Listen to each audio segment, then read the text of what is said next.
Desliga o ruído, ligue-se aos factos. Este verão, o Observador tem para lhe oferecer 10 estadias em hotéis de luxo. 2 noites, 2 adultos. Aproveite a nossa promoção e assine o Observador com até 50% de desconto em observador.pt. Desliga o ruído, ligue-se ao essencial.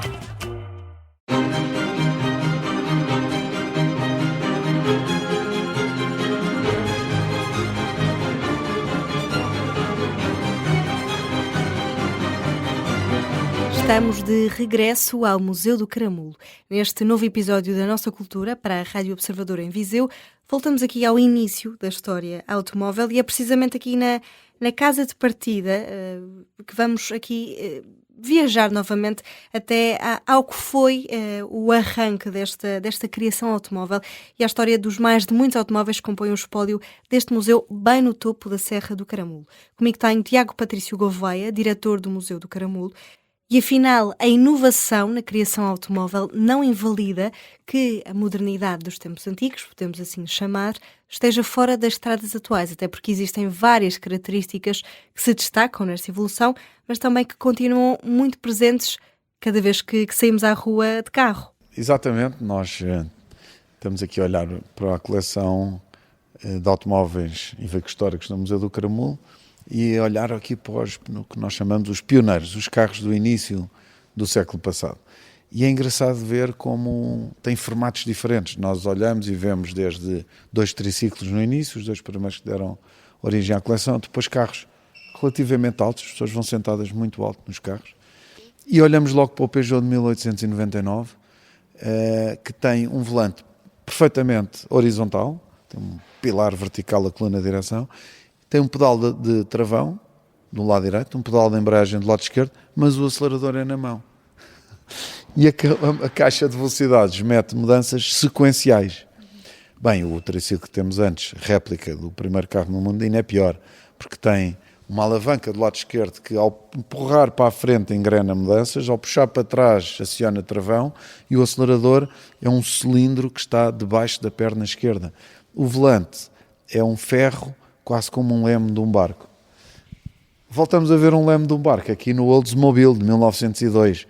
Quase que parece que o passageiro e o condutor ambos podem conduzir o carro, porque é um carro que leva 2 pessoas, também muito altas, tem um pedal de acelerador no pé, tem um pedal de travão no pé esquerdo, mais à esquerda vem a coluna de direção que sai, um ferro, este literalmente um leme, um ferro que sai da frente junto aos pés, vem a percorrer a distância e fica entre o passageiro e o condutor e segura-se com uma mão. Neste caso, seguraria neste leme com a mão esquerda, e a mão direita tem uma alavanca que, ao empurrar para a frente, engrena as mudanças e faz embreagem e engrenagem numa só vez. Logo de seguinte, vemos um de Dion Bouton, uma das grandes marcas do início do século, e esta é uma curiosidade ainda maior. É que só tem embreagem e travão nos pés e acelerador na mão. Mas também tem na mão, noutra alavanca, do lado esquerdo, novamente uma alavanca que aciona a embreagem, empurra a alavanca e põe primeira velocidade. E ela só funciona num eixo. Mas depois já não aciona a embreagem, puxa a alavanca e engrena para trás, e engrena a segunda. E empurra para a frente na mesma direção que empurrou para engrenar a primeira, mas sem carregar no pedal, engrena a terceira. Portanto, vamos lá pensar como é que se resolve isto em andamento. Portanto, conduzir era muito mais complexo do que hoje em dia. Era muito mais complexo e eram coisas que não eram feitas uniformemente. Portanto, cada construtor, nesta altura, tinha liberdade total para pensar como é que ele achava que era a melhor maneira de operar esta máquina e ser criativo à dimensão da sua criatividade. Não havia qualquer regra, ninguém tinha estipulado que deveria ser feito desta maneira ou daquela. E estava-se a experimentar em todas as maneiras. Este de Dion Bouton, que continuamos a olhar, um carro que foi oferecido pela Rainha Dona Amélia ao tesoureiro da corte e que João de Lacerda encontrou num palheiro já muito danificado e que na altura perguntou ao senhor o que é que, isto estamos a falar dos anos 50, o que é que ela gostaria em troca do carro, o que é que ela quer, quanto é que queria. E ela se gostava muito de ter um frigorífico. O carro foi trocado por um frigorífico. Mas, voltando ao de Dion Bouton, Estes dois senhores, um engenheiro e o outro um grande homem de negócios e marketeer, e criaram aqui inovações que ainda hoje existem. Se nós olharmos aqui para a parte de baixo do carro, vemos que a caixa de velocidades está acoplada ao diferencial traseiro, que é uma coisa que hoje em dia é adotada por todos os supercarros. Todos os grandes carros, Astons, Porsche, de motor à frente, que tenham motor à frente, tipicamente têm esta configuração para ter a caixa de velocidades atrás e distribuir o peso.